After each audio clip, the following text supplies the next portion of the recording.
इसलिए कहते हैं जो चोट खाकर गिर गया वो कंकर बन गया, और जो चोट को भी सह गया वो शंकर बन गया है। समर में घाव खाता है उसी का मान होता है, छुपा उस वेदना में भी अमर बलिदान होता है। सृजन में चोट खाता है जो छैनी और हथौड़े की, वही पाषाण मंदिर में कहीं भगवान होता है। वही पाषाण मंदिर में कहीं भगवान होता है। मूर्ति बनने में कितने कितने कष्ट हैं। आप चाहते हो कि मिट्टी से हम मूर्ति बन जाए, अभी तो लगभग मिट्टी है लोग, पर मिट्टी से मूर्ति बनेंगे तो कोई ऐसा कारीगर मिल जाए, कोई कुशल कारीगर जो हमें धीरे धीरे धीरे धीरे नक्शा दे दे, आकृति दे दे और हमें मूर्ति बना दे। पर क्या हर मिट्टी मूर्ति थोड़ी बनती है, हर पत्थर मूर्ति थोड़ी बनता है, हर धातु मूर्ति थोड़ी बन जाती है। मूर्ति तो कुछ ही धातुएं, कुछ ही पत्थर, कुछ ही मिट्टी के कण बन पाते हैं। वैसे ही इंसान सब सामान्य आते हैं, पर कुछ मूर्ति जैसे पूजने योग्य हो जाते हैं, और कुछ सामान्य पैदा होते हैं, सामान्य ही चले जाते हैं। मूर्ति कभी नहीं कहती कि मेरी पूजा करो, बोलो आज तक कहा होता? कभी मूर्ति नहीं कहती मेरी पूजा करो, पर मूर्ति को देखते ही बस लगता है कि इनकी पूजा करो, इनकी पूजा करो। ऐसा बनने के लिए ही हम इस दुनिया में आए हैं। ये हमारी यात्रा है, सामान्य मिट्टी से मूर्ति बनने तक की यात्रा है हमारी।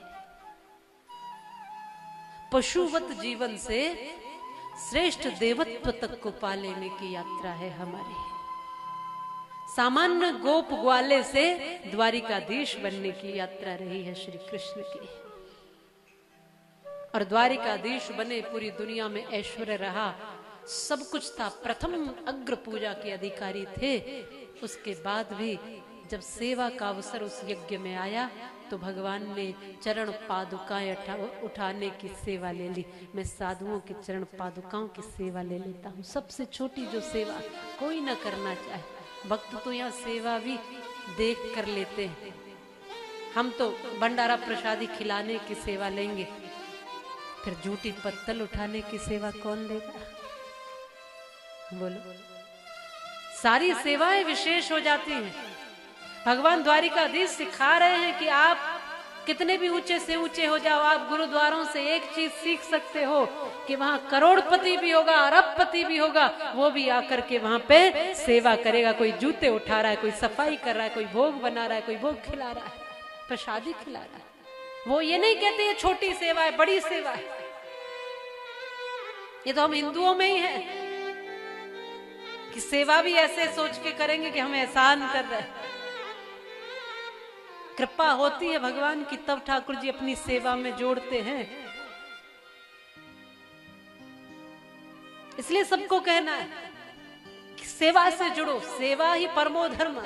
सेवा बहुत ऊंचा धर्म है, श्रेष्ठ धर्म है। सेवा आपको व्यवस्थित रखती है, संतुलित रखती है, सेवा भगवान के नजदीक रखती है। और सेवा इतना सरल नहीं है, सेवक का धर्म बहुत कठिन है, कठोर है। सेवक होना सरल बात नहीं है, और जो सेवक होगा गोविंद का वही सेवा में रुचि लेगा। बाकी तो आप सोफा ही ढूंढते रह जाएंगे, कहाँ बैठे। देवी जी ने थोड़ा और सोफे डलवाने थे, हाँ